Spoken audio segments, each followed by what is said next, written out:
Yo, what's up guys, it's me, Tomislav, and earlier this week I uploaded a time-lapse logo speed art thing where I designed the logo, and you can see right from the beginning I made a sketch and made a lot of sketches. I didn't record that part, you will see them. This is not the concept thing, this is just the execution, so let's get right into it.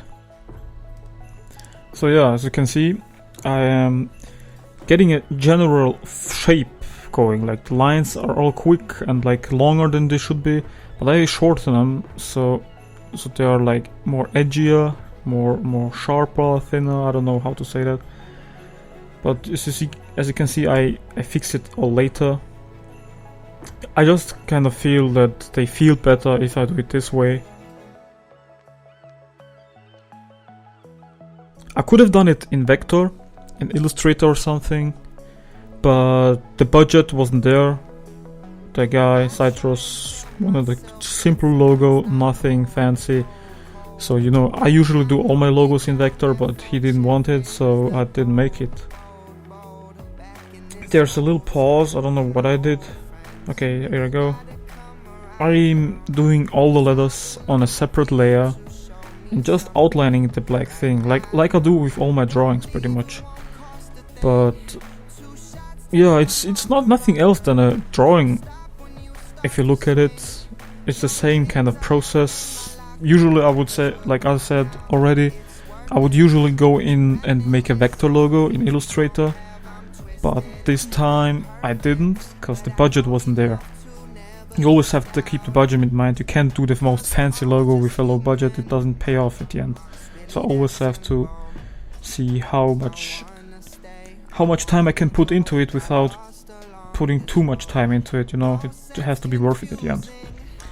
So the R is kind of fancy, like it.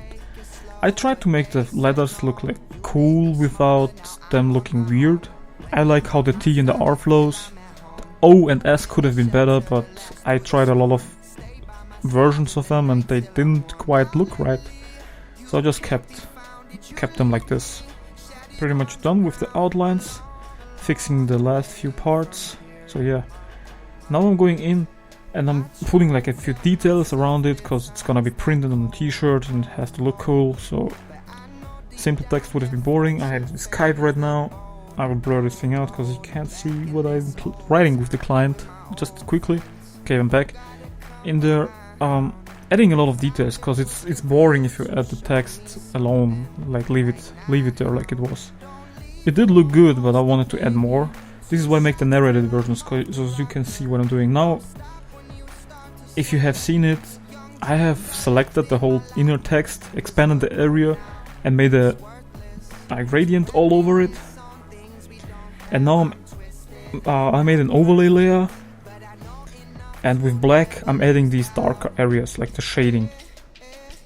So make a new layer, making a clipping mask, so it doesn't draw outside. I should probably do a tutorial on this. So you can't draw outside of it, and with black, you make these darker areas in it. I think this time I actually used multiply, because overlay didn't look quite well, like it didn't look quite as I wanted it to look. But I will soon get into with white. Yeah, I made a gradient, but I think, yeah, I didn't keep it. Yeah, adding more stuff like bubbles, just to give it a little bit of texture. It was kind of boring again. You know, you always have to keep it interesting.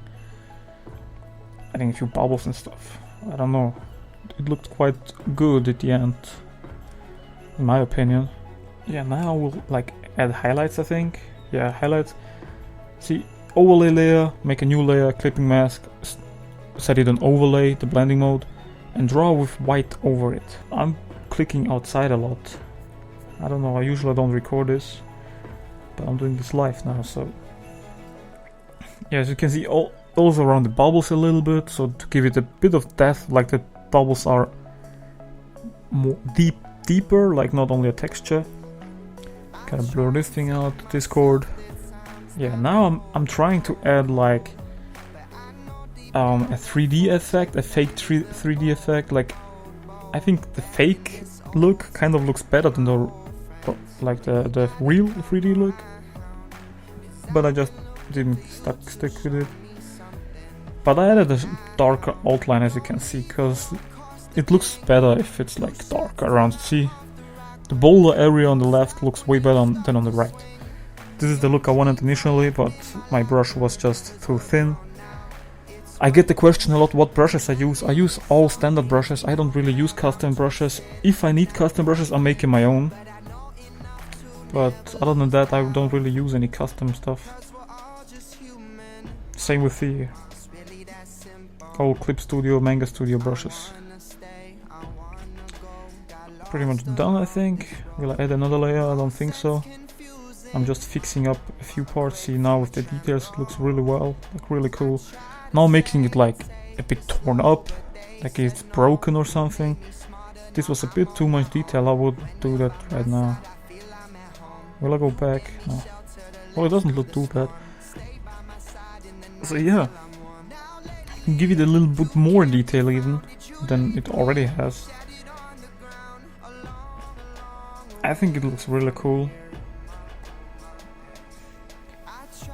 Like a cross in it and all that. Like it's broken and ripped up. But there's not much to say. Like what I do is like I take the selection tool, select a little area and color it in dark, like black, for example. In this example, adding a little bit more on each letter. I added a little bit more detail, because if you only do a few letters, it doesn't look right overall, and that's not good. Like it has to look it has to have a consistent look all over it. I like what I did with the S. I think I will add that later in another letter. Yeah, in the R I did it again. Like it's completely separated. I like that a lot, so I added. Now I'm like taking the highlight color, like the white on the overlaid layer, and I added a little bit more texture to it with it, like more highlights to make it look real. See, as I did here, with white gives it a little bit more. Added another shading layer, a bit darker. Yeah, a little bit darker color. It's probably the same color but with another opacity. I don't remember because I did it a few months ago. This thing, I think late July, early August, I don't know.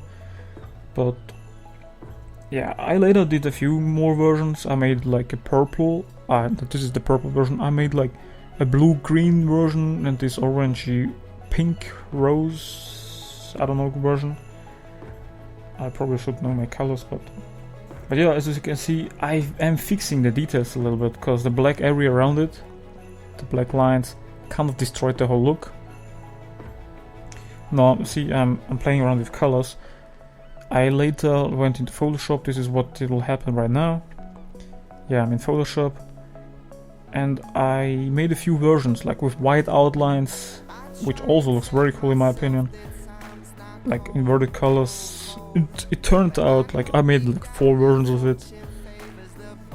Sent him all 4 of them. Why not? You know? The font didn't have a 1 and the hashtag thing, so I made it my own. Don't rely on fonts, guys. I use a lot of fonts, but you need to be able to make up your own font kind of thing. So this is what I did here, for example. The number, it looks like it, but it's not part of the font.